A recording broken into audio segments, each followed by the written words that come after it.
I'm a denim geek. A lot of our denim, we only sell raw denim in our shop. It's just raw fabric made on these shuttle looms. They're very stiff is what I'm getting at. Because a lot of our store, to be honest, and I tell people it's a little tricky because some of the things we sell, you know, right now is going to be, these are going to feel like crap right now.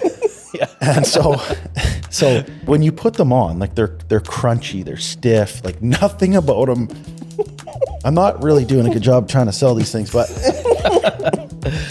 they have to trust in me at my shop.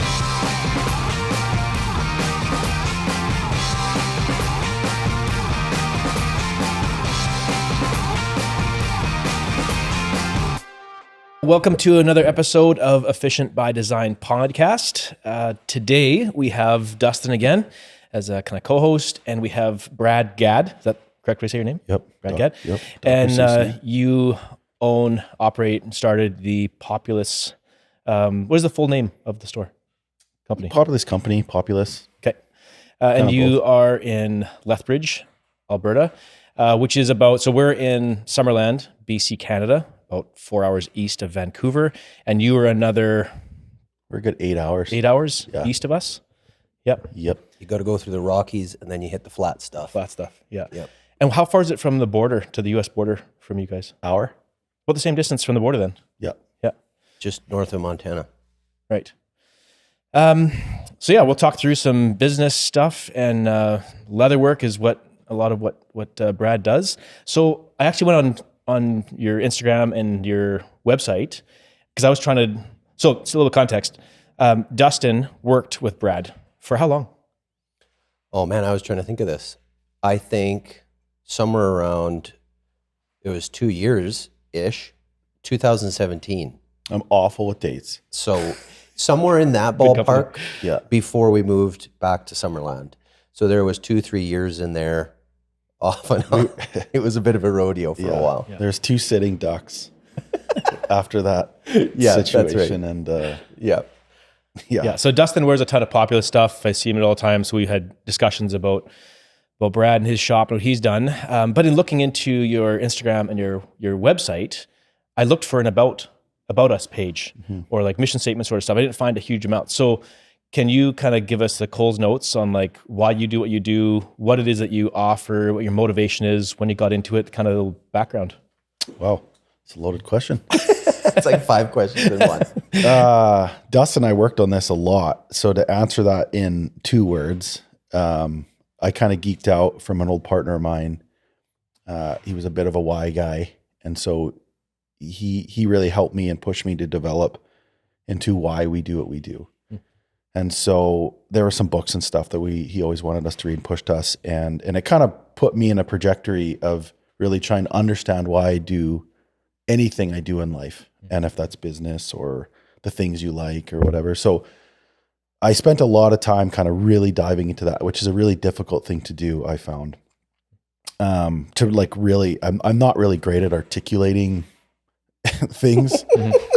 I naturally will kind of make that happen, but to put it into words, not that great. So you're good at mixing words. I've always loved Brad isms. Yeah. We'll come across a few in the process. Well, my brother Brad is the same too. I feel like he's got a tiny vocabulary, but he uses it to say a ton, and he says it in a really roundabout way, but he gets the point across. It's great. Yep. Yeah. I'm the same. So anyways, shared delight. That's what comes to mind when you said why I do what I do, and shared delight really comes to mind for me. Everything that I've done, and it's kind of bled into my business work, is I get really inspired by, like, even being here, walking through what I got to see. I got a little glimpse of the shop and stuff, and like I'm just like, this is so cool to me to come in and see the shop and what you're doing here, Luke. And so that fires me up and gets me excited and just inspires me to do better. And so, and I've kind of been that way my entire life, working with, collaborating with artists or brands or whatever. Like, I have to have that sort of spark. I don't know if spark's the right word, but sharing in that. So sharing in someone's passion, sharing in someone's, and it doesn't always have to be business. It could be, it could be anything, you know, like I love rabbit holes.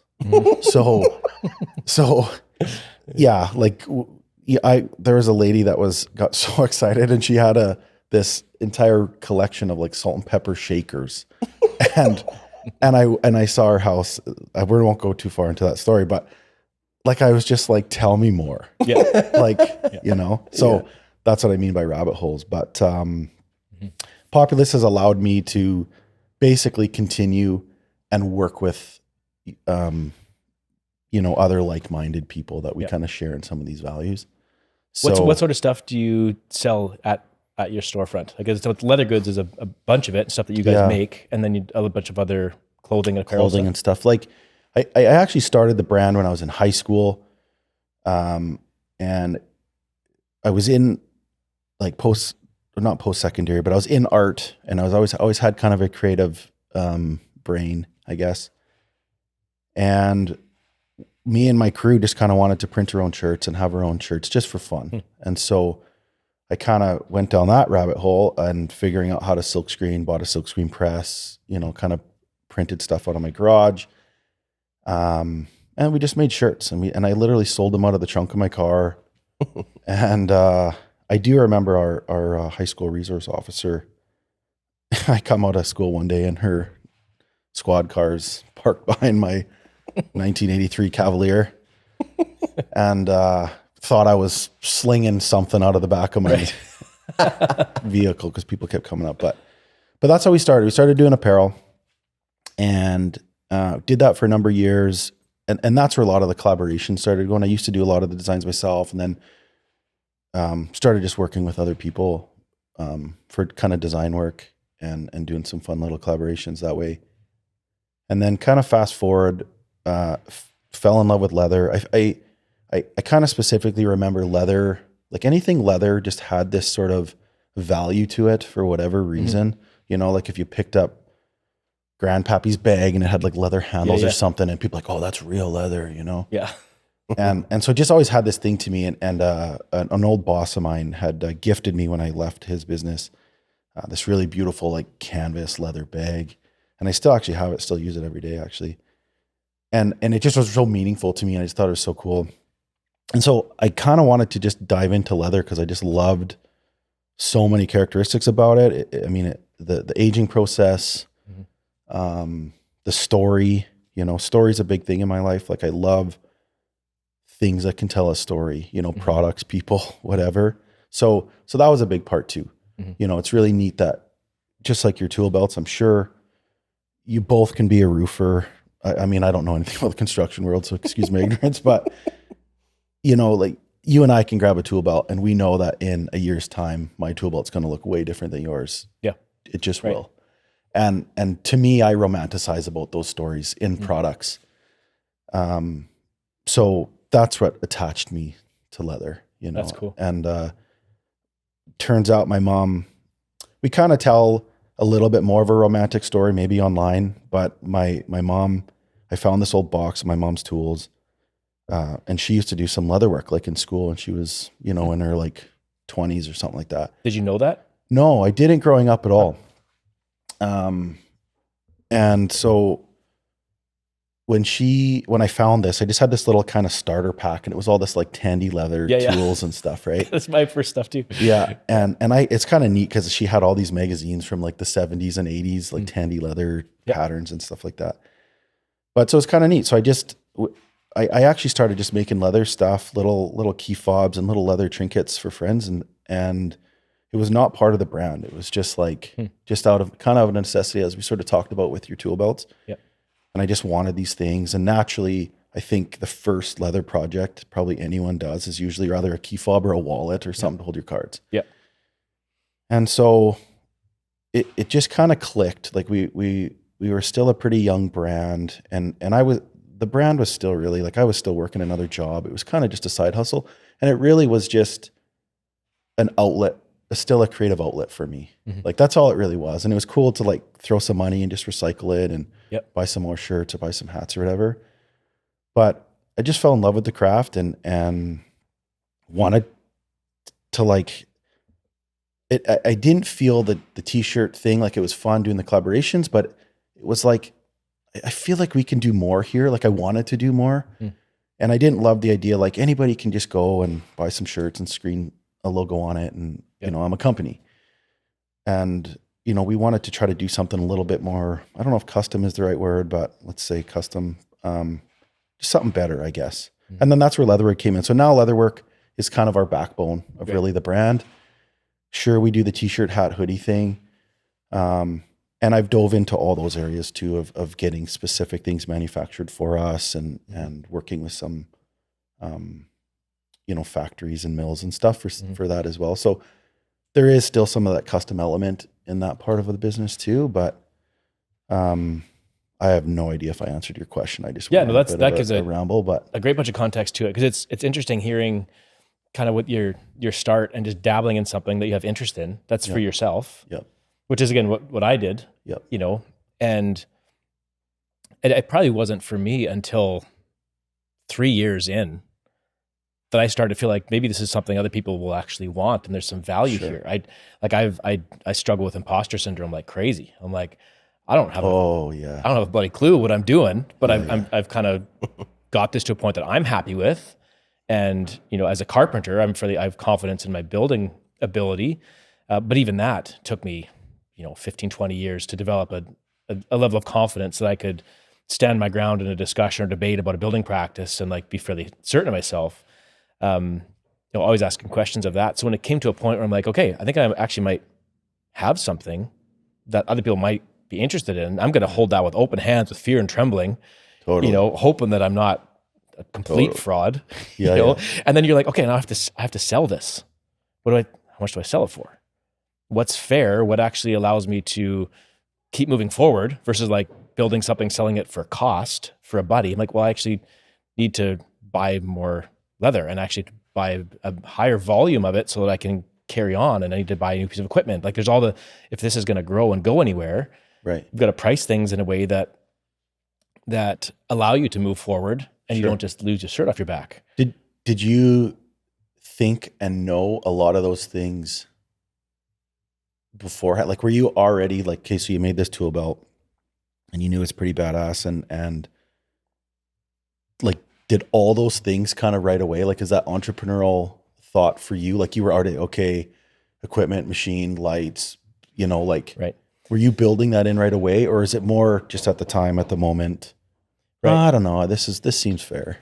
No, it was, I think from when I first started, so like, you know, my journey to build my own tool belt, kind of was this glimmer in the back of my mind when my current store-bought tool belt was worn out. And I was like, this thing is used up. I wonder if I could build my own. Like that was right away my first thought was, could I do this myself? That'd be cool. It'd be super cool to build my own leather tool belt. And I've mentioned it in some other podcasts and stuff. Like I've built my own acoustic guitar, and I did that to build one. Like I didn't build all the jigs and stuff to repeat. I'm like, I want to do one. I have my own custom builds. I'm not afraid of the attempt. And my wife has spoken to this, you know, in the past as well, that, you know, when I start to get a bit of an idea, I'll start to obsess about that. Yeah, so I can relate. So when I first had the thought of building my own tool belt, it was like, okay, let's do some research and look at sewing machines and leather and rivets and hardware and all the stuff that I would need to basically get to a point. I convinced myself out of it. I'm like, the entry point is far too high. The expense is too high to justify at this point in time doing this to build myself one tool belt for myself. Right. Yeah. So I put that to bed, and then I went on a 1.5-year search trying to find a tool belt and ordering stuff online, sending them back, getting custom one made, and then got the point where I got so fed up I couldn't find what I wanted. I'm like, I'm going to build my own. I already kind of have some idea of what I need because I've done the research previously, and I'll build my own. So I mean, it was self-serving in that time and in that endeavor to just build myself my own tool belt. But in the back of my head, there's definitely what you said. There's definitely like, this could become something. Yeah. You know, I'm not gonna shoot for that. I'm not gonna hope for it. I'm not gonna create infrastructure to like force that. I'm not gonna put all my eggs in that basket and invest a ton of money in this thing. Like if it gets there, it gets there. You know, I can imagine the future that maybe someday I'll be in a position where that's what we did, but that'd be ridiculous. But it was kind of in the background. So like as I continued to move forward, I was kind of keeping the whole idea, holding it with very open hands. And like, if this carries on its own, I'm fine with that. And I think I know what the next step would be, but I'm not going to force it. Sure. Right. So it's like a very, very cautious approach to buying more materials. And the big one was the first sewing machine, the big harness stitcher. That was the first transition from, the used local, like a heavy duty upholstery machine that I found that could sew leather that I got for like $750. Okay. And you go, the transition from that to buying the first, multi-$1,000 harness stitcher was a big step. That was like the moment, like, okay, if I'm going to do this, I need to do it properly. And this is going to remove that barrier that I have of sewing currently. That will allow me to now remove that. And that's the first hurdle to kind of get over. Yeah. And once you start that, and you start it goes, right? You're like, I've got a better product. Now I've got to remove the next hurdle. I've got to, get around the next obstacle. And then it just kind of naturally grows. So it's kind of both end. Yeah. Okay. For me, I think. I think honestly, as an entrepreneur, which is interesting to me listening to that, because you would do a lot of research. Like I would probably say I do research in, like to some extent with my rabbit holes, as I said.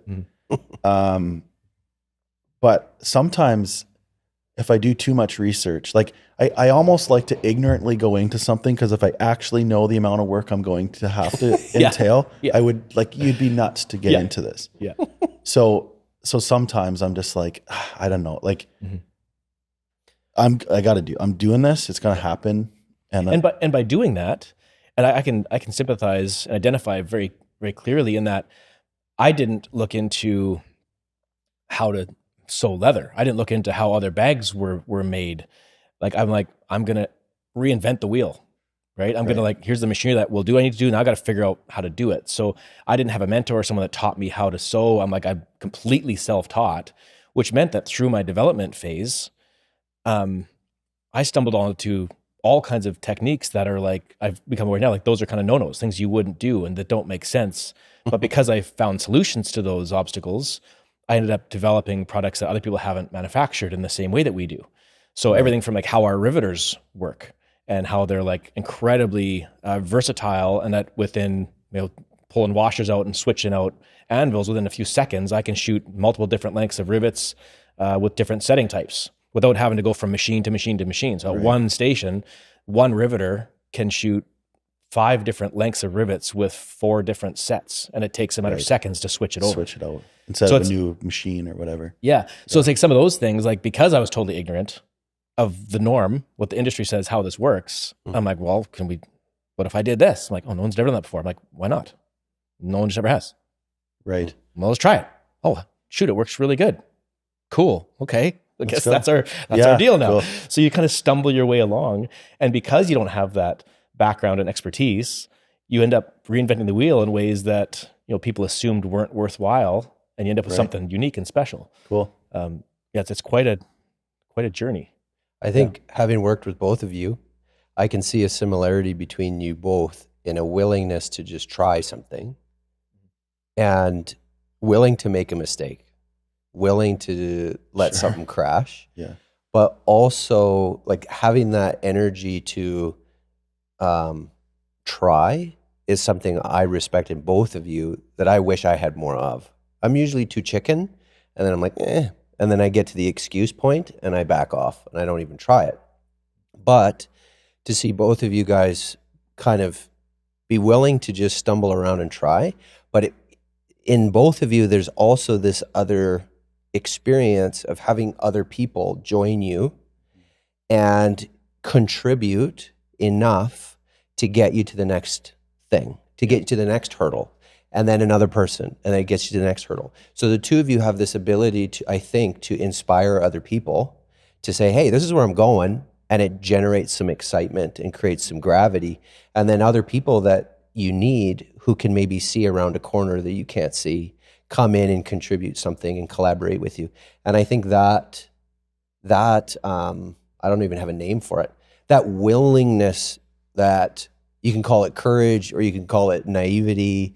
It's both ignorance, whatever that is. But I think it draws people in, and then you get a little community going, and now you got a team, and that, I think for both of you, you love that aspect. I know, having worked with you, Brad, that community aspect. Like you say, the rabbit holes. Like I remember some of the things I enjoyed the most about working at Populace was being able to do things like the Belts and Bourbon events, Sure. to have concerts in the shop. And there's just people that are friends of yours that you love, and you love what they do, whatever it is, salt and pepper shakers, soap, cologne, Yeah. you know, all these different things. And you find some way to bring them in to your space and to celebrate what they do, which draws another group of people in. And before you know it, you got a whole community of people that are just love being together. And like Belts and Bourbon, you're making belts, you're drinking bourbon. Like, it's awesome. I got to come Yeah. visit. That sounds awesome. Yeah, that's a fun night. That's a fun event. Super fun. Yeah. Was there a transition from another career, another job that you had to make to do this full time? Like you said, it was kind of a side hustle at one point. And like for me, I was running my construction company and doing this in evenings and weekends and early mornings, still running 12 guys and building subdivisions. And so for me, I was like, I had a fallback strategy in a sense. You know, it's not like I sold my company, dump all my resources into this new endeavor and hope it works. Like I was basically able to like very slowly dip my toe in that pond and allow it to kind of build its own momentum and pay for itself. What was your journey of like this becoming your full-time gig? Yeah, I grew up, I came from a bicycle background. I grew up racing bikes when I was a kid. I always worked jobs that were like a labor of love. I never really chased the dollar. We had a lot of friends when I was younger. They would go, and a lot of them being from the prairies, like a lot of them went up north and went into the patch and made money. Yeah. And I didn't want to do that. And so I worked in bicycle shops growing up as a kid and loved it. And I was at a bicycle shop at the time, managing and running that shop. And I was kind of the owner's retirement plan was supposed to happen. And I was kind of running the brand through that store. So I had like a lot of control of like the sales part of it, but this is before the leather was a thing. Mm-hmm.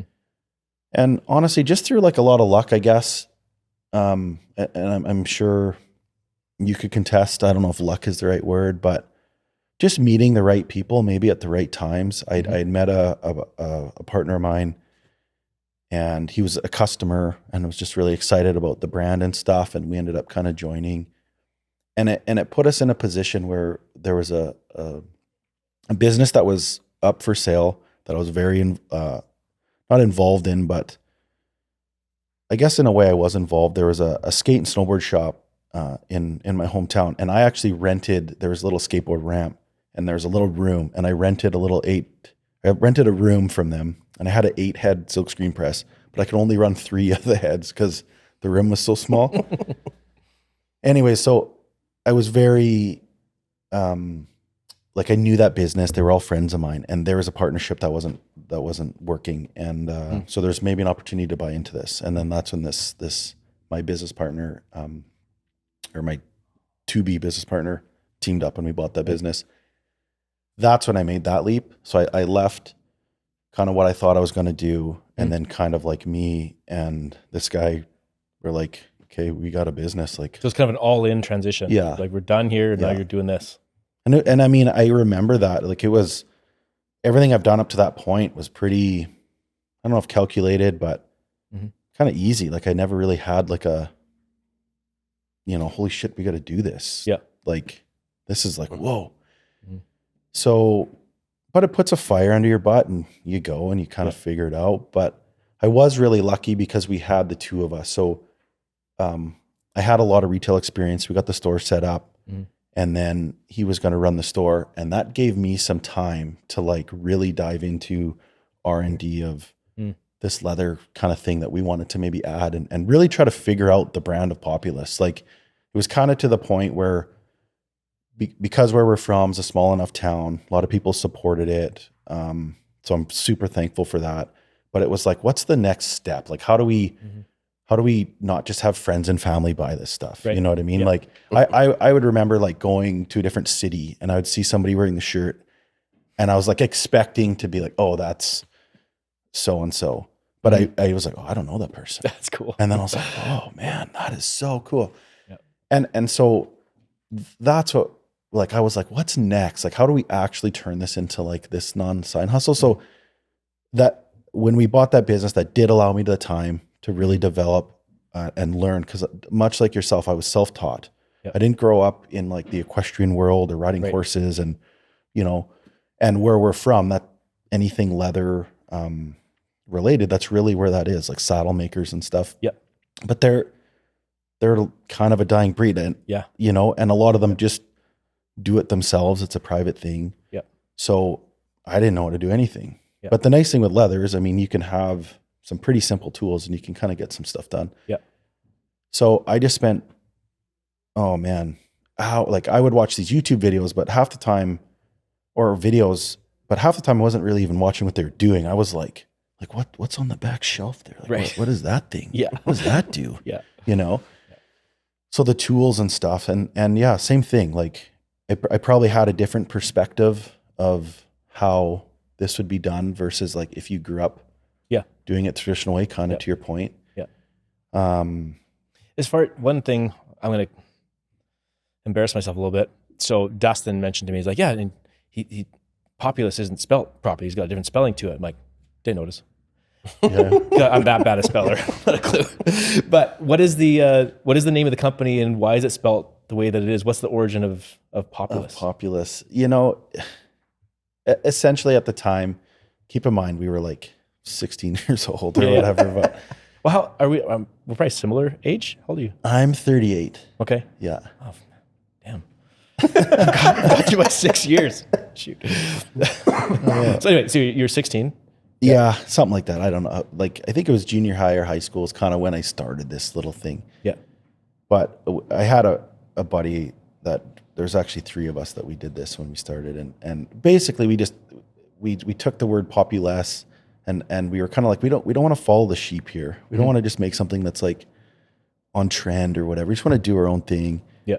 And that's kind of where that shared delight comes from. Like I would I could see people, and it was like natural for me to see somebody like do their own thing. And that would always inspire me. And it could be like, I don't even know. I could give you the dumbest examples, but it essentially was just don't be popular, be populous. Just do your thing, And so I've always appreciated that, like people that are unapologetically themselves, they do what they do.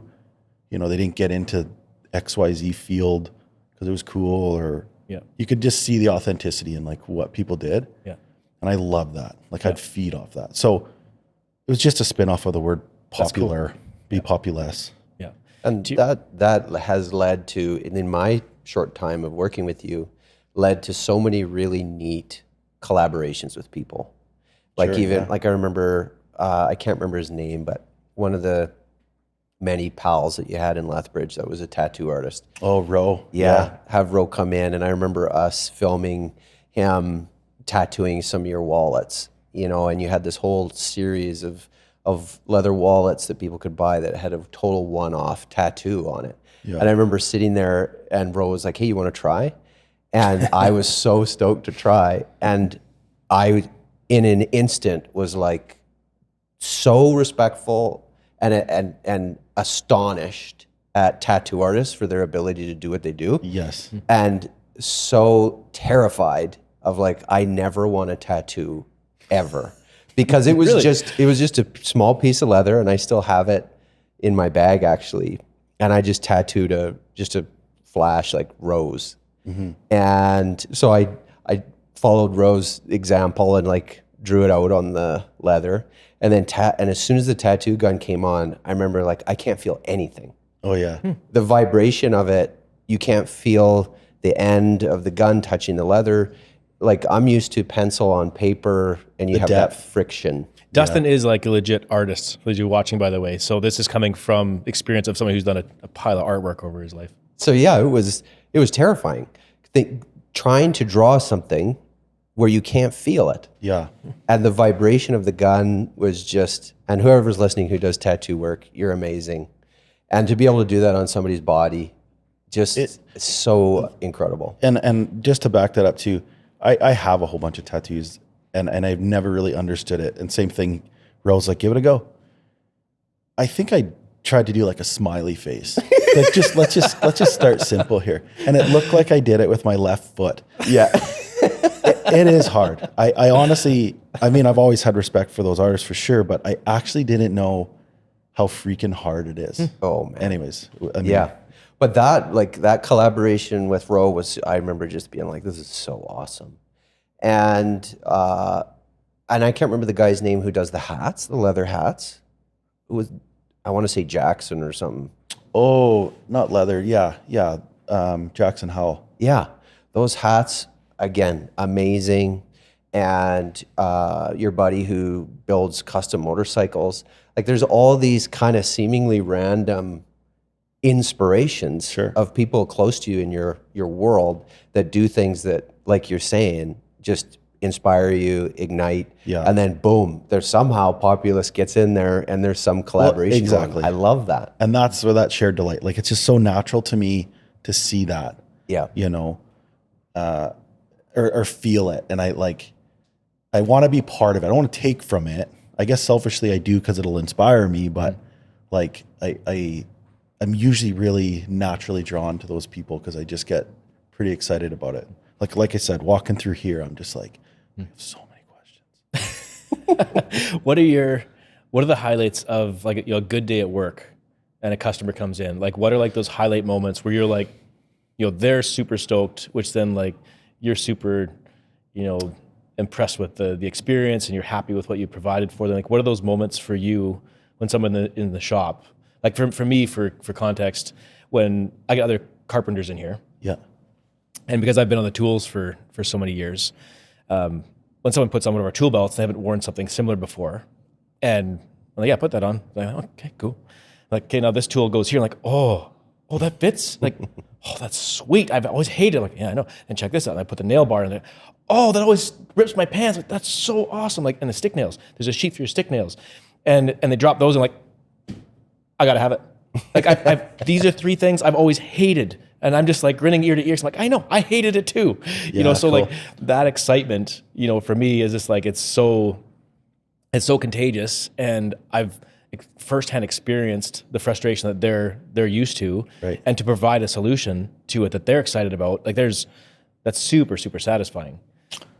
I think there's kind of two that come to mind. One's more of a post-consumer thing.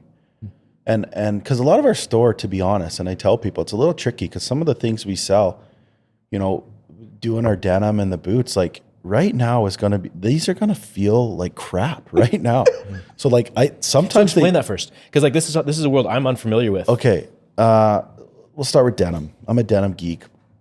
And a lot of our denim, we only sell raw denim in our shop, raw and or salvage denim.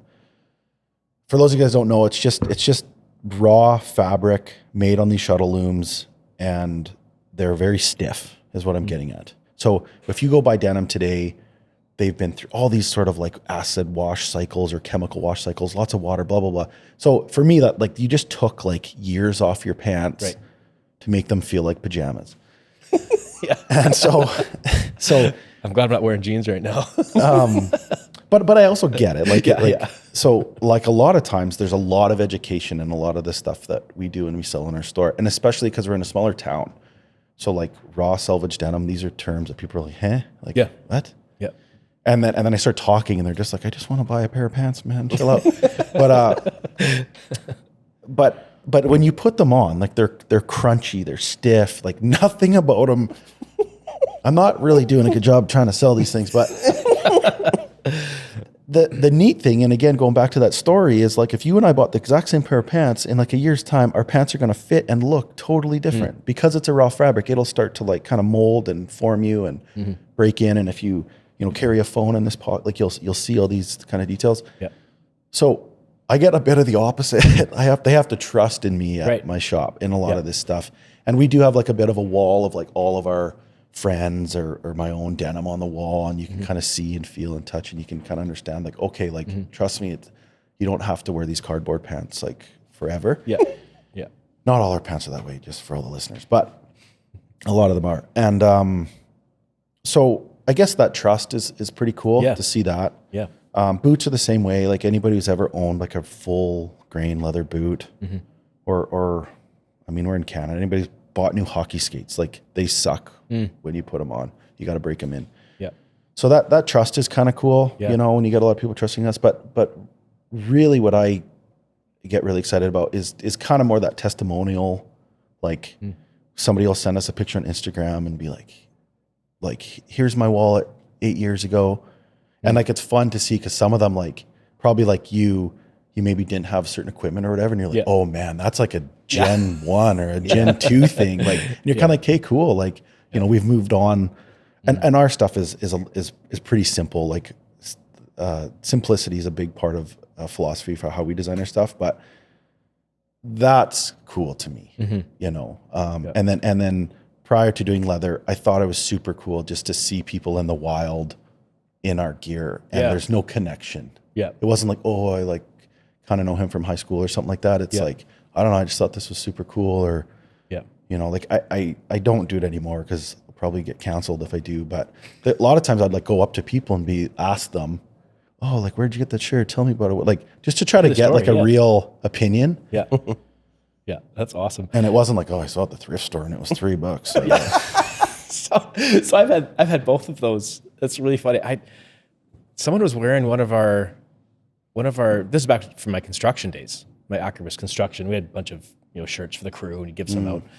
And somebody I didn't know from a hole in the ground, I saw in town wearing one of my Akribis construction shirts. I'm like, where'd you get that? Like, I don't sell these or nothing. It's like, oh, I found it thrift store. Yeah. Like, oh, this is probably one of the, you know, one of the few employees that I fired who's like, forget this business and take their stuff there, and then someone's wearing it. And then on the flip side, you know, like I now whenever I drive by a construction site, I'm always like scoping the site, seeing if someone's in one of our belts, which is our belts. And I see them more and more, which is super cool. And same thing. I'm tempted to like, hey, you know, if you don't know me from a hole in the ground, like, what's the story of this? Where'd it come from? What's your thoughts on it? What are people saying? Like, to kind of be the fly on the wall and know what's up about it. It's the thrifting. Really like, I did actually find a shirt in Value Village on the rack, and I didn't know how to take it. Yeah. Like, are we vintage now? Is this cool? Or does someone was like, this has got to get out of my closet, you know? Yep. But yeah, no, I get that. Getting the raw testimonial, I think, of your product and your work is so, like, to me, I'm just like, that's cool. Yeah. Well, Super I got cool. to see so many people come in the store, and I remember some guys that came in, they had no idea what the heck raw denim was or Red Wing boots. They just, for whatever reason, were curious, came into the shop, and over the span of a couple of years, they're just wearing everything. They'd come in, they'd buy, you know, whatever the initial gateway drug was for the Populous experience. Because in your shop, you have, of course, all your leather goods, but then you have all these other seemingly random items that, like you say, tell a story and tell a unique story to the person who buys it. So it could be the raw denim. It could be this wicked Filson jacket. It could be some cologne or candles, pottery, some awesome mug. And so you can't help in the shop like spin around looking at all the cool stuff. But I'd see these guys come in, you'd go out and chat with them, and they're like, what's raw denim? And you give them the nerd speech, and it's kind of over their head. But what they love is like, wow, okay, these could be one of a kind jeans.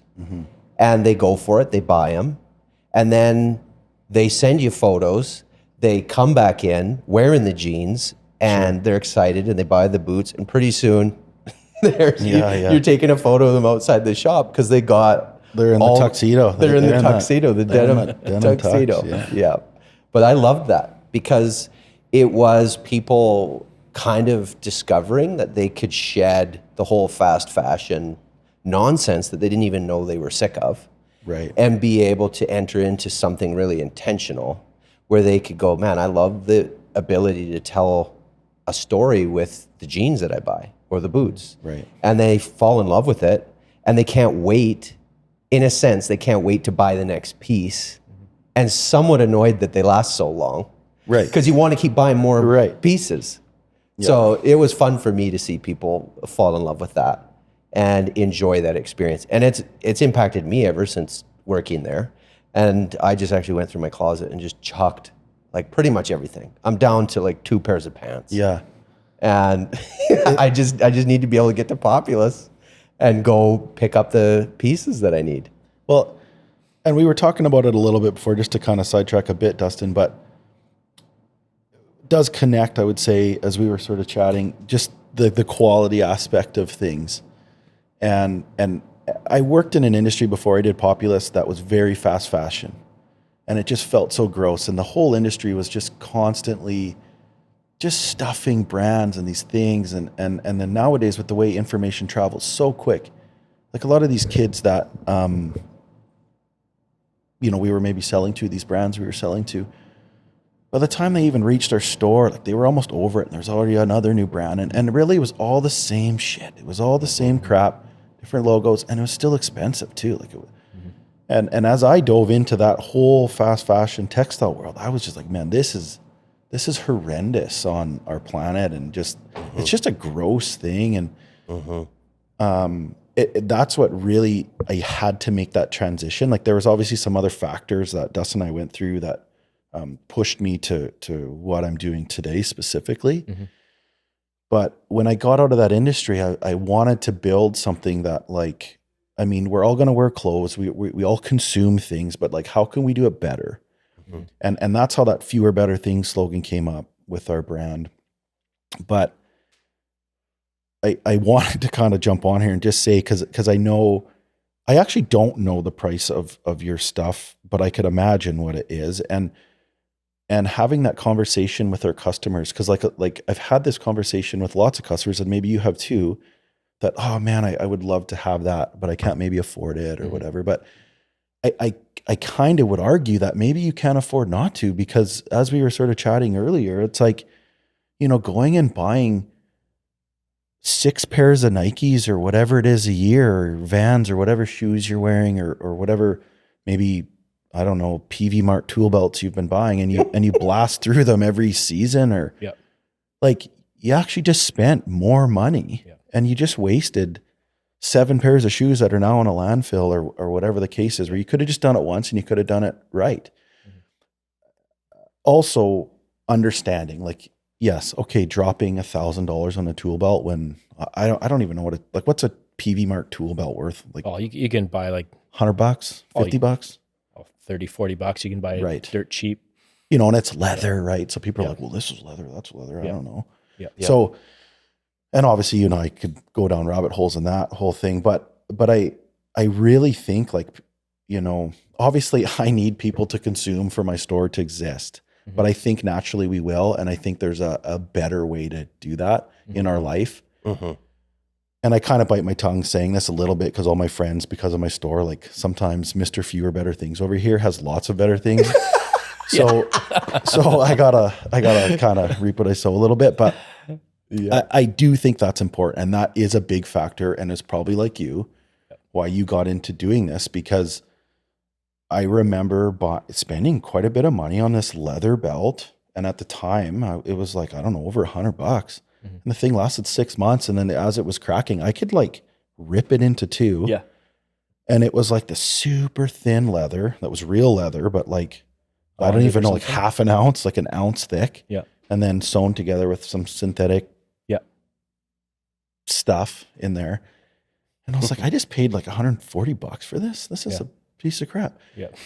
And so probably like you, I was just like, I think I could make a better belt than this. And I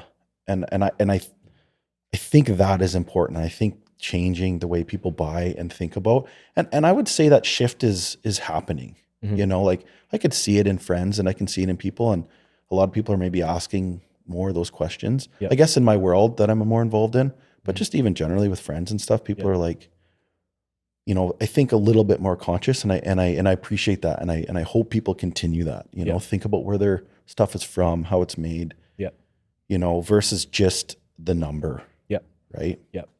It's a fascinating thing. It brings like a bunch of things to mind for me in regards to our product and what we sell and why it's designed the way that it is, and how I market stuff. And I mean, like a few things have just happened recently. I dealt with some emails recently where someone like bought a particular tool belt, and turns out that it's a mini setup, so it's tended to be fairly minimalistic, and they want to do framing, and they're like, I'm a Like smaller one of guy. your belts? This is one of your belts? One of Okay. ours. Yeah. Okay.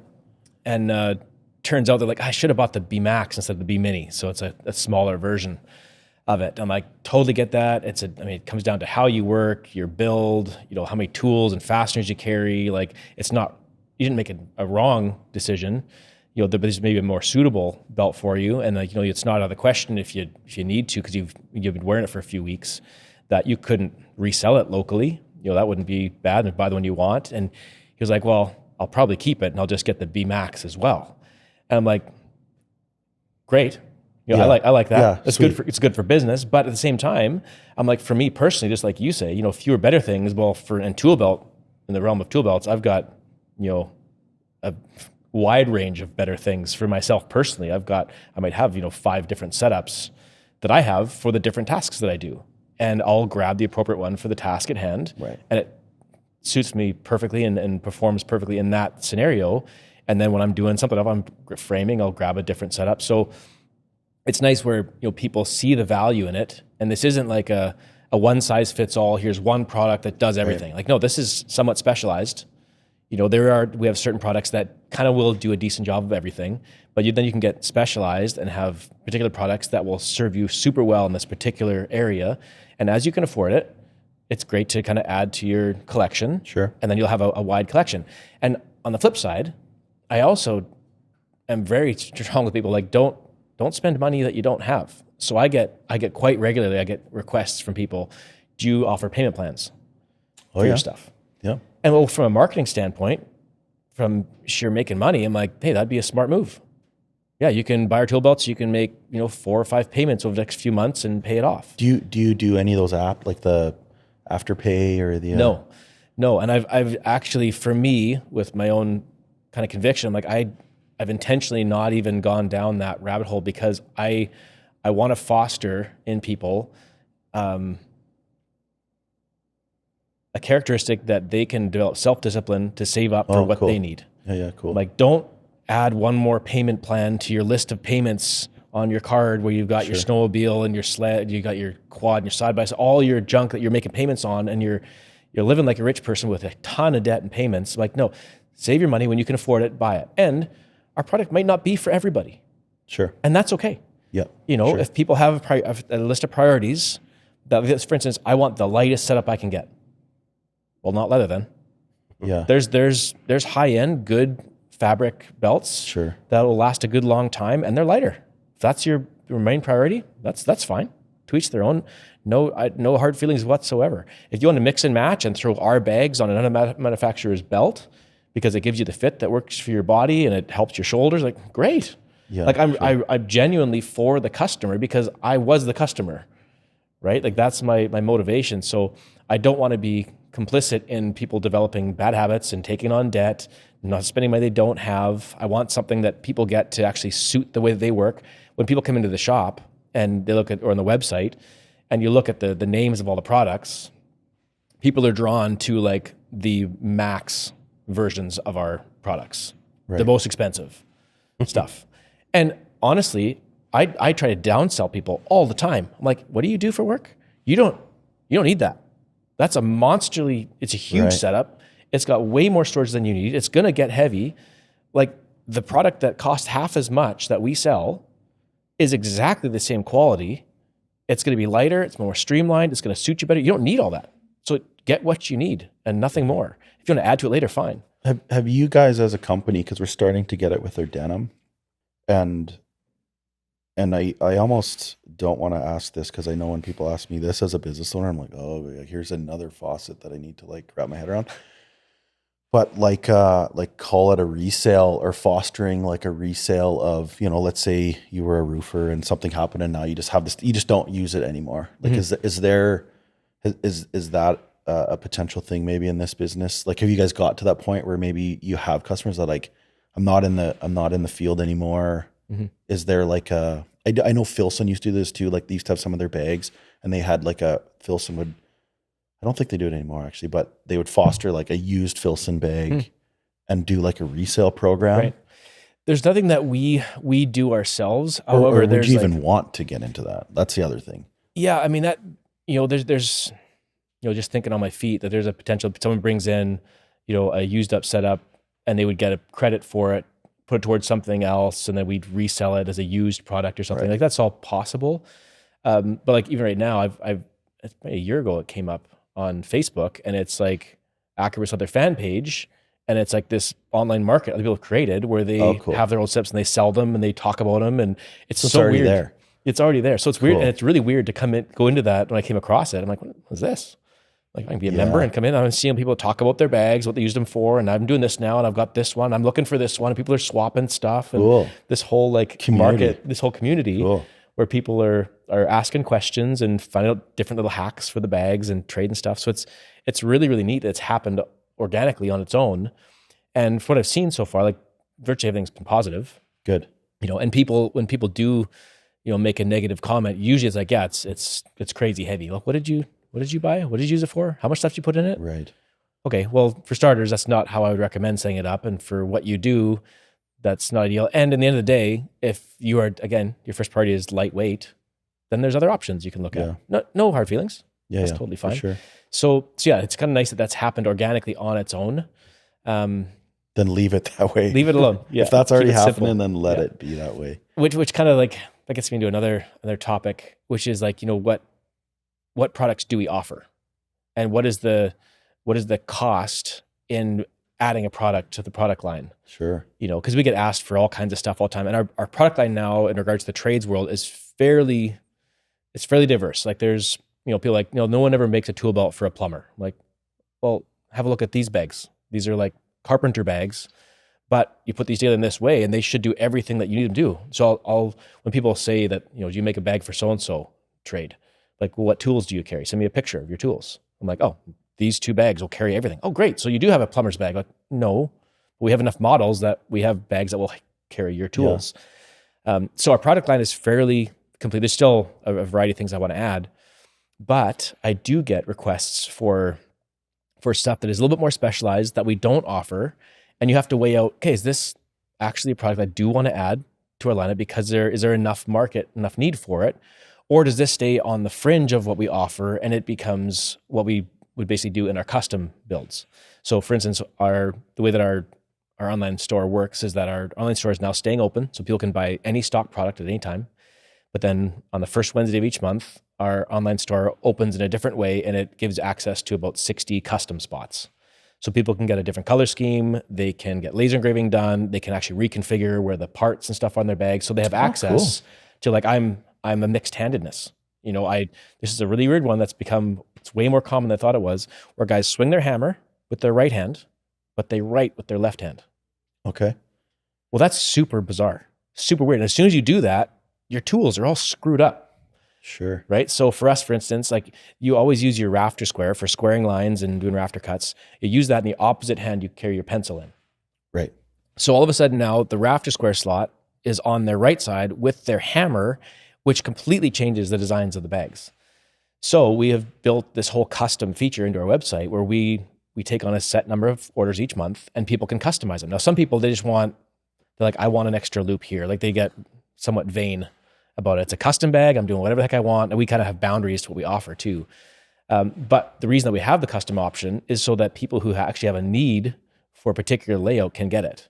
And then we'll work with them through email and the odd time a phone call, and we'll build them a custom rig. So it's like, what products do we add that are stock because there's enough demand in the market to justify it? Because as soon as we add a stock product, as you're aware of, okay, now we've got to make templates for these leather parts that we've designed.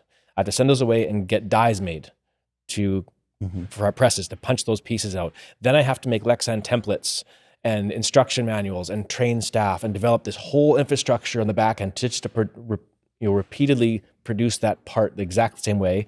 And this isn't, having mentioned what happens online. Well, then we have to get our photography all done and build new product pages. And are we offering left-handed and right-handed? What variations does this product have that we add? Like, it's just like, you add one thing and it's this whole world of development and cost and time to put something out that we sell 3 of those a month. Like, well, that custom, I mean, Dustin worked in our shop And obviously our shop's a little bit different. We have a retail store. You walk in, you can come in, and then we kind of strategically, purposely built our leather shop in the middle of our retail store. So there's kind of this like shittery of a mess in the middle of our store of tools and stuff. Can I say that? I probably Yes, shouldn't of say course that. you could, yeah. Okay. And, but like people could see us working. So it's cool. Like we want it to be transparent. Like we make this stuff. And, but it's also immediately, oh, you're a custom leather shop, eh? Like, here we go. So every day, you know, we get asked, you know, and a lot of people would be like, well, geez, like there must be a market for custom leather. And I'm like, and as you would know, which I actually really appreciate walking around your space. Like we've really tried to design a lot of our products to be as simple and functional as possible and still maintain that quality. Like those are like the three things, and kind of timeless is another one. But I love how you've built this because I really get it. Like here's kind of like your staples, and then you can kind of like add or take away to really have this kind of custom experience without having the custom experience. Because you've set up everything to be pretty streamlined, you know, like with your stations and how it's set up. And so when Dustin, even today, I forget his name, and sorry if he does the custom stuff. Zach. Yeah. And he's like, yeah, he's kind of like the custom division and does that and stuff. And because I get roped in. I need to honor my customers and actually tell them no. Yeah. and I still kind of get roped into these things. Yeah. But as you know, like to do a custom thing, the R&D, like everything, like you got to make it sometimes 5-6 times to get it right. Yeah. And you probably have XYZ on your shelves that you need stock of, but and we have a way smaller operation. So for us, like there's only a few of us at our shop, and you know, we all wear many hats. So that time, like to spend that and then to sell them, like really I should be charging them $1,000 for that wallet. Well, I won't, and I can't. Where geez, like we're always out of belts. We're always out of this. Like, why are we entertaining this? And I get sucked into it. But I think it's kind of neat that you are developing that as long as from an entrepreneurial business side of it, can you still make it not interrupt the flow? Can you still make it make dollars and cents? That's kind of cool. Yeah, we've had to definitely structure that in a way and put boundaries on it to actually make it feasible. Yeah. And I still want to have it affordable. Right. And at the end of the day, we won't be nearly as profitable in our custom builds, but to me, it's important enough to offer that to the customer because there's people who really need it. They just can't get what they need. Yeah. Now that opens up the door to people who just want to be vain and get whatever the heck they want. And there's the odd time we end up with a customer it's a lot of work, and there's the odd time we have to say, you know what, I think we're at a point now in our communications with after these 40 emails back and forth that we got to call it, and we got to say that, you know, we'll refund your money and this isn't going to work out. Sorry, this doesn't work. And knowing as a business owner when to say no, like that's when I talk to other people who are looking at starting their own business, getting into things. One of the biggest pieces of business advice I give anybody is like, you have to know what your boundaries are and when to say no to things. Because if you can't say no, you'll end up being spread so thin. You won't be able to keep your word. You won't enjoy your job. You're gonna hate it, and you're gonna burn your reputation to the ground. A friend of mine actually was surfing with the last few days.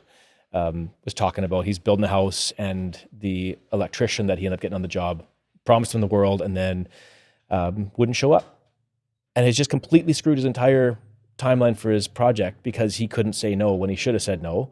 And now every single sub trade is hosed because the electrician boom, boom, boom, boom, just domino effect. Yeah. And you schedule, okay, we got our garage doors coming in and this is happening. Electrician, you got to be here. I've got these things are all stacked up. I will be there. And if it doesn't happen, we're hosed. Well, it doesn't happen. Garage doors don't come in. Can't get heat. Like it's such a mess. Yeah. You know, and he's like, I will never recommend this guy. Yeah. You know, so knowing how and when to say no to people is so, so important. But you hear all the time, business owners like, you can't turn down work. Mm-hmm. As soon as I hear that, I'm like, what are you talking about? You have to turn down work. And it sucks. And people might be mad. Yeah. But if you don't, you're going to be so screwed. And it's scary. Like when Chris and I started our photography business, you know, when you're first starting something out, you kind of have an idea of like where you stand and where you're wanting to go. Mm-hmm. And, you know, in the beginning as a photographer, especially when you're doing weddings, your main competition is the uncle. Oh, my uncle's got a camera. He can do it for free. Why can't you do it? And so at first you kind of you gotta learn the territory and you gotta figure it out. But after a while, you have to say no to when that potential customer comes along and they're like, hey, can you just come for like the family photos and just do that? After a while, you're like, no, number one, I can't, because I don't like for all the reasons you're just saying, but I also don't want to. Sure. Because I want to be this, you know, I want our company to be this. And it was really cool in the, 3 years of running our photography business to slowly get to that point where you can confidently be like, no, that's not the work that I do. Yep. This is the work that I do. And eventually get to the point. You start kind of trying to serve everybody because you're just trying to figure where you stand. Hot mess. But then slowly you're like, no. And for us in our business, we got to the point where we're like, we do this and we loved this. And pretty soon the customer we got loved it as well. And then, it'll attract that, right? Like it snowballs and attracts that. Yeah. You know, when we started, there was lots of times when I started, it was like out of necessity, like, sure. Yeah. Totally. You do what you got to do. You know? And then, you just develop that stuff and you really figure out where your time, all that kind of stuff is. And like, you kind of touch on it. Like sometimes some customers, with all due respect to all of our customers, sometimes you have to kind of fire a customer sometimes, I don't know if it's for life, but like sometimes in certain projects, you just have to, hey man, like, this is it. Like, this is what we do, nothing more, nothing less. Like we're, here's kind of what we do. So I get that. I have a question, Luke. Walking through your shop and I'm seeing it and we as a brand, we're kind of at this interesting point. I feel like a little bit, COVID obviously kind of put a thing, probably in a lot of people's, but like for our business, we kind of just existed. We weren't really like dying this slow death, but we definitely weren't growing, so we're still kind of coming off of that. But was there a point with you, because as we discussed, I can't remember if this was on air or not, but when we were chatting, you kind of had your garage set up and you were doing this after hours or after your job. And then, it started organically going, you started this company. So I don't know, we walked through today, maybe I saw, 15 people maybe work for you now. Oh, 12, I think. Yeah. 12. Okay. So was there this kind of moment? I don't know if it's that aha moment, but like when you went from like, did it organically go to 2, 3, then 5, then 6? Or was it like, man, we've been running this like 5-man crew.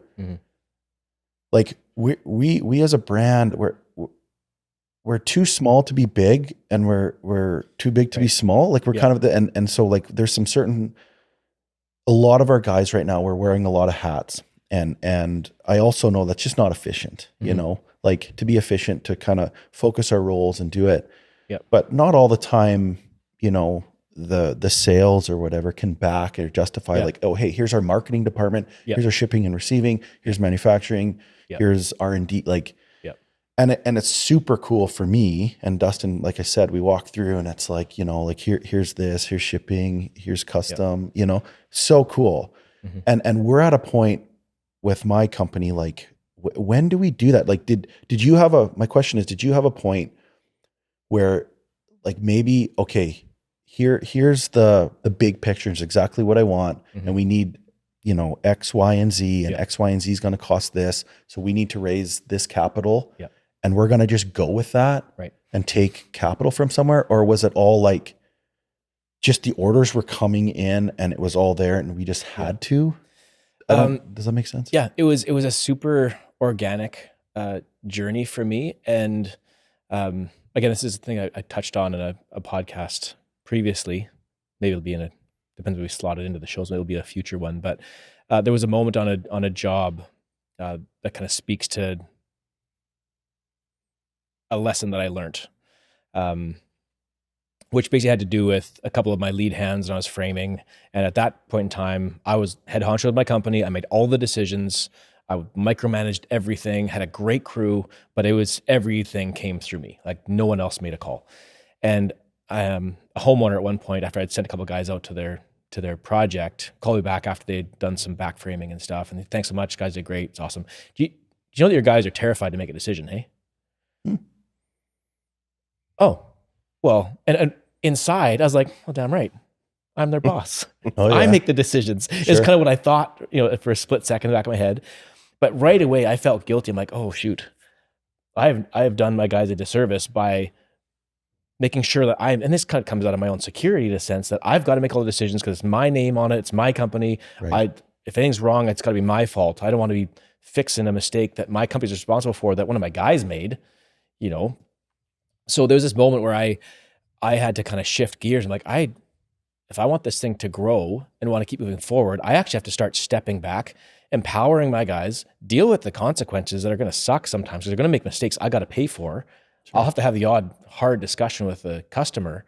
But in the end of the day, they'll learn, they'll develop confidence, and then I can actually focus my efforts in other areas and work to a position over a couple of years where they were running my jobs with crews that I'd hired, and I'd be running a job, and then I'd get myself freed up and I'd go to their jobs that they're running, and I could walk on site and be like, how do you want me to help? You want me to go strip races or bang up some walls? Yeah. What do you want me to do? And they'd be like, oh, awesome, Luke here. He can come help and take care of that. And they put me to work versus me showing up like, okay, I'm here now.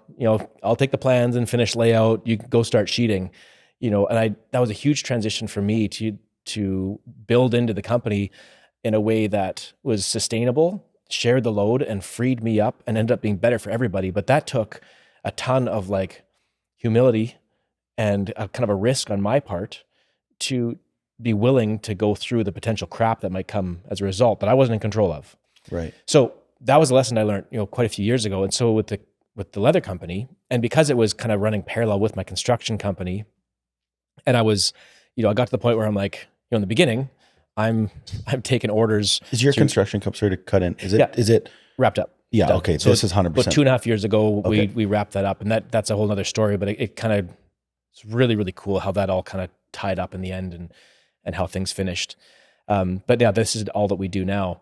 But for a period of time, I had my 12 guys running 2 or 3 crews, and I was evenings, weekends, getting away some afternoons to do leatherwork stuff and taking orders through email.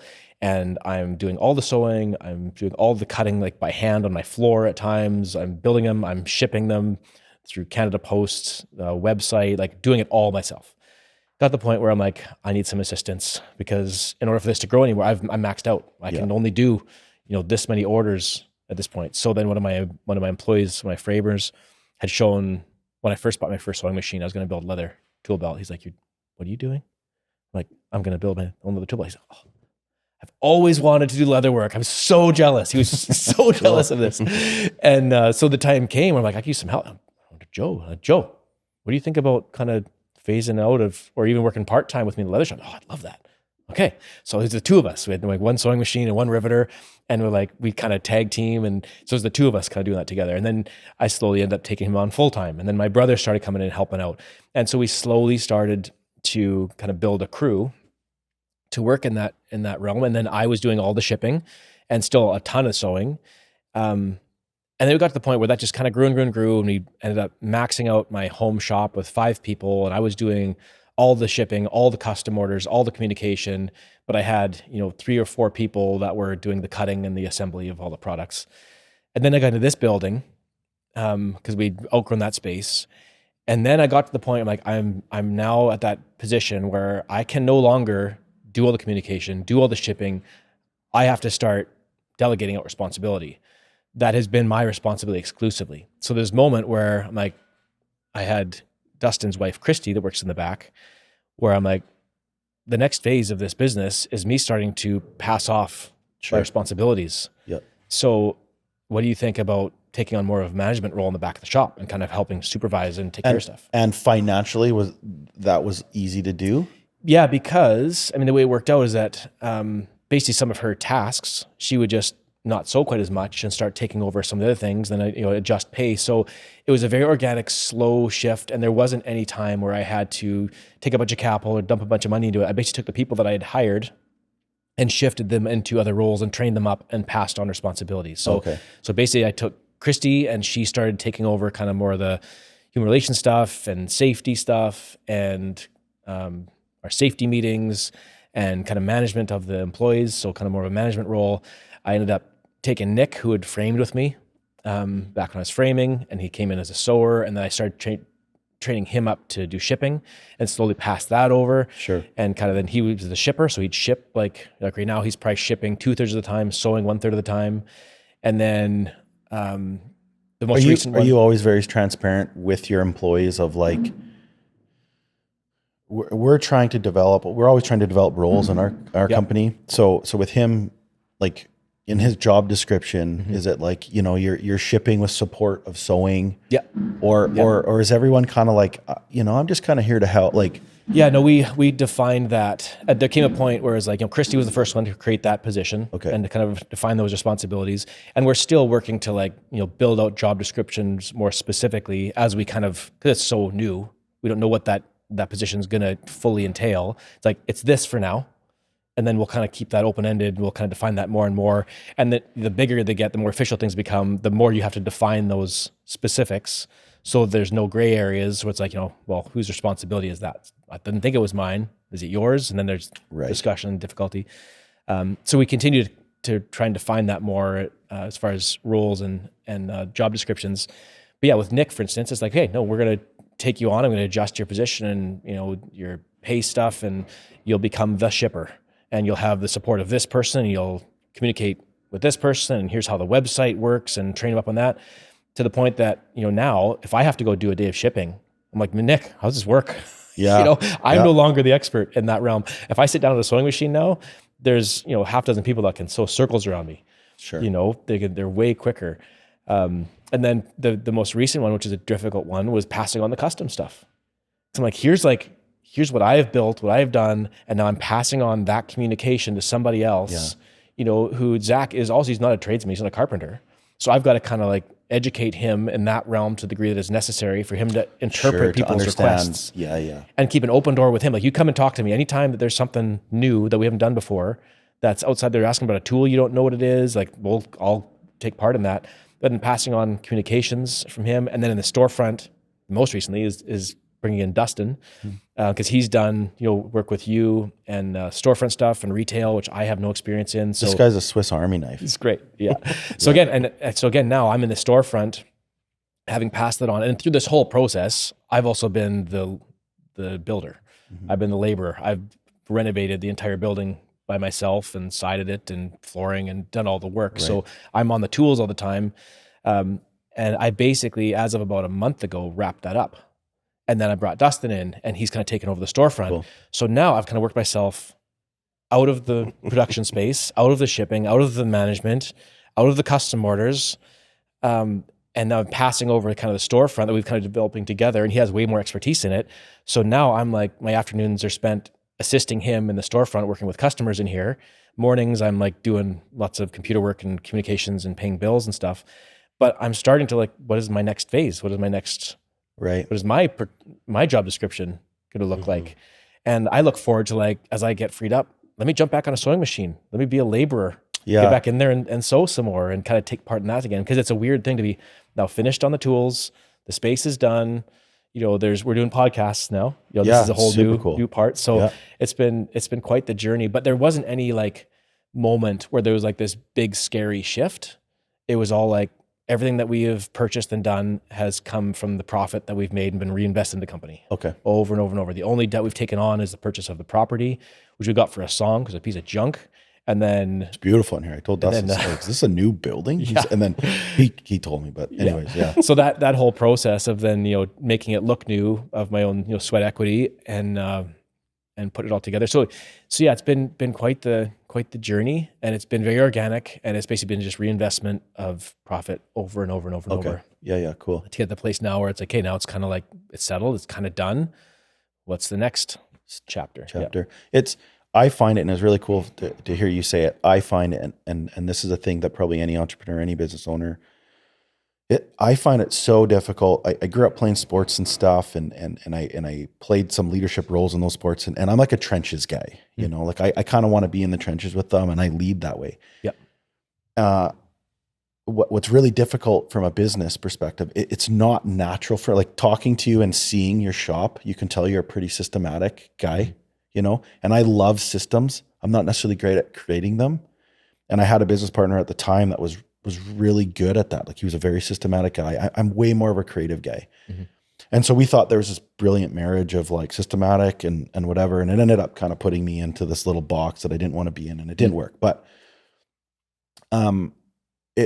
it's neat to hear you say that saying of like working like on your business, not in your business, where I feel like I'm constantly kind of in my business, where I need to step back and be like, you know, why am I doing this? Someone else should be doing this. You should be, you know, but I'm such a trenches guy that it's really like it's this natural, it's like hard for me to do that. Yeah. And it's really neat. Like you could tell that you've had to do that here. I mean, as a company grows and we're at this weird transition with our shop where like, there's kind of this next phase and there needs to be some investment in probably some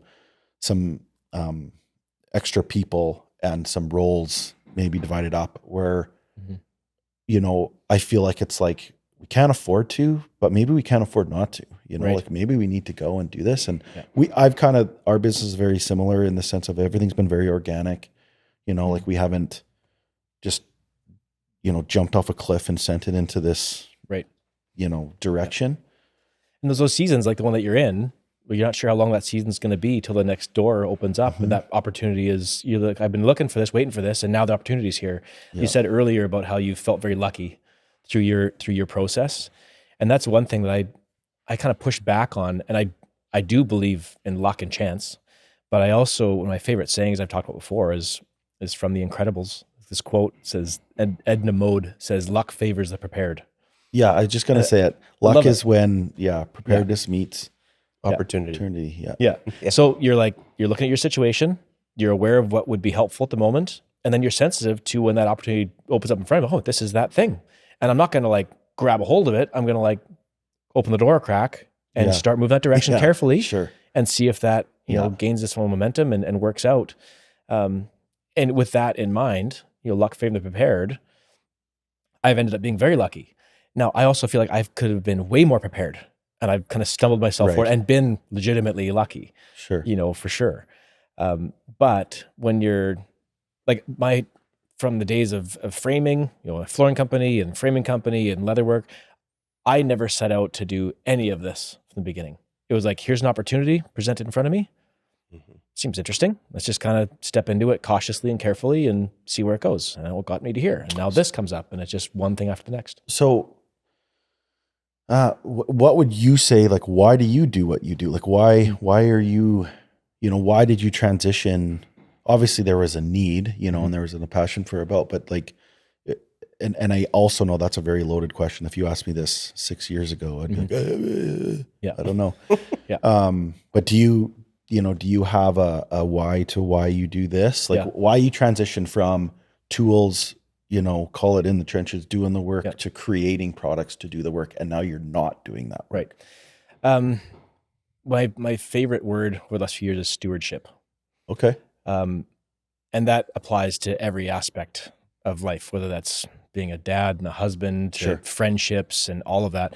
And being that I've got a kind of type A personality, I'm super hard on myself, really, really aggressive, angry inner critic. That whole concept of stewardship, I feel like I'm never as good a steward of the things I have influence over as I should be. So that's something I've got to always work through and process. But basically, stewardship suggests and demands that I make the most of the opportunities that I have, and I can't hang on to anything with a white knuckle grip because I'm not taking anything past the grave anyway. This isn't all about me. How can I better the world that I'm in and the environment that I'm involved in any way that I have influence over it? Yeah, great. So that's my motivation for how I deal with my employees and how I ended up, you know, instilling confidence in them and drawing back, how I've brought people in to do management roles in the job because in the business, because I'm no longer able to be a good steward of being the custom guy, the shipping guy, the shop manager, the storefront guy. I'm going to do a crap job of that because I'm spread too thin. No, to be a good steward of my company means I need to put people in place that can do that better than me. So that basically is my motivation for everything that I do in business and in personal life. Is it comes from stewardship, because I want to be able to sleep at night. Yeah. You know, Yeah. if I don't operate that way, I'm like, well, I'm just grasping for things that I think are going to give me value and meaning. I'm trying to create something for myself out of selfishness, and that makes me sick. Yeah, You know, cool. I have enough of my own personal struggles that I lose sleep over. You know, the ones that I have a reasonable level of influence and the self-discipline to make the right decision. Those are things that are like no-brainer decisions. And as you put those into practice and you employ the humility it takes to make those correct decisions, and then you see the benefit of it, it's like exercise. You know, you work your ass off and it sucks and it hurts. And then over enough time, you see the benefits, then you see the consequence of it. And like, oh, this is worthwhile and it's helpful and it's life-giving. But at the same time, it takes work and investment and self-discipline. Yeah. And I think like, and I touched on it earlier, I think that why in people's life, I kind of drank the Kool-Aid a little bit with our old partner that Dustin and I worked with. And he really pushed me to kind of get into that. And if there's any entrepreneurs or business people, men, women listening, like I think it's so important. And you know what? I shouldn't even say entrepreneurs. I think in life in general. Yep. I think if you can kind of articulate, I hate even saying it because it's not my term from the book, but your why. I think it's so important, and it makes like decisions and all those things so much easier and just more authentic. Yeah. Once you articulate that, and I would challenge people to figure that out. And again, doesn't actually have to be via business. Like it just gives you a lens to Yes. view everything through. Like this is my filter and the why that I can apply to everything. Yeah. And it gives you purpose. Yeah. It's great. And you've had, like for both of you, you've had a pretty clear idea of why, I think. And like we were talking earlier, it generates a natural gravity. People sense that authenticity, that you're not making a tool belt because you want to look cool. You're not making a tool belt because you're like, oh, wow, I can make tons of money making tool belts. You know, there's an authenticity to why you're making a tool belt, you know, and people can tell that.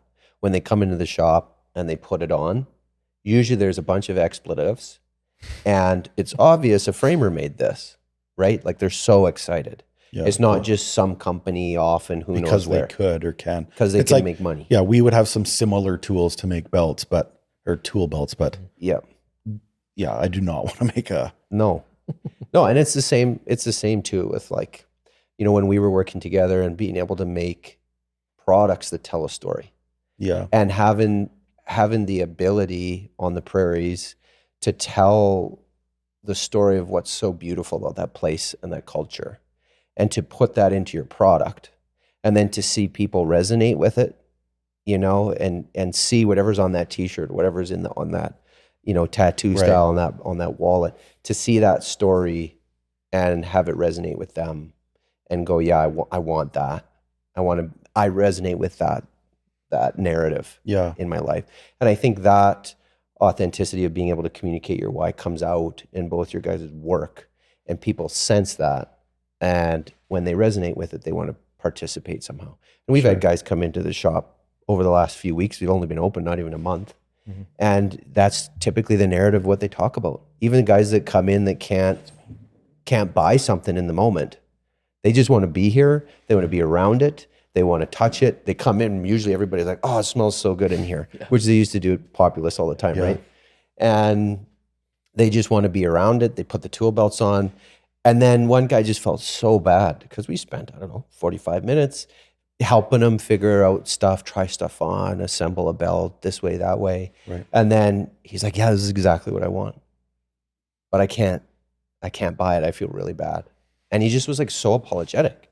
But to be able to help him, serve him, get to know him, have him be so excited, and then have him walk out as we write down all the pieces of what he actually really wanted, and to have him go, I'm going to be back. Yeah, of course. When like Luke said, I'm going to be back when I got the money, and I can't wait to be back. And we've already had one guy do that and come back and buy it. Yep. And it's just a neat experience to see people. There's no, like in the storefront, there's no pressure. We're not trying to like, oh, have you thought about this? Oh, Right. a little add on here could make a few more bucks over here. Hey, a little pressure, sales tactic. I'm a terrible, terrible salesman. And so I think remembering the days in Populace and watching you talk to people, you're never trying to sell anybody anything. It's a genuine, hey, welcome here. Here's what we got and why. You share the why just in yourself as a person. And then over and over and over, people, when it's their jam, they're over the moon. They just like having a coffee. They want to hang out. Then pretty soon they're bringing us donuts. Oh man, like how many macarons did we friggin' devour? You can tell, Cases buddy. of them. Cases of them. Well, that's awesome. I think some kind of a kindred spirit amongst our pursuits and reasons why we're doing what we're doing. Who knows what the future is going to hold for both of us? But I think with that motivation and being prepared for good luck to fall in our lap, it'll keep being positive. So thanks so much for being on the podcast. It's been a pleasure talking to you. We could carry on for ages here, I'm sure. So thanks for watching and listening. This has been a great time. Thanks, everybody.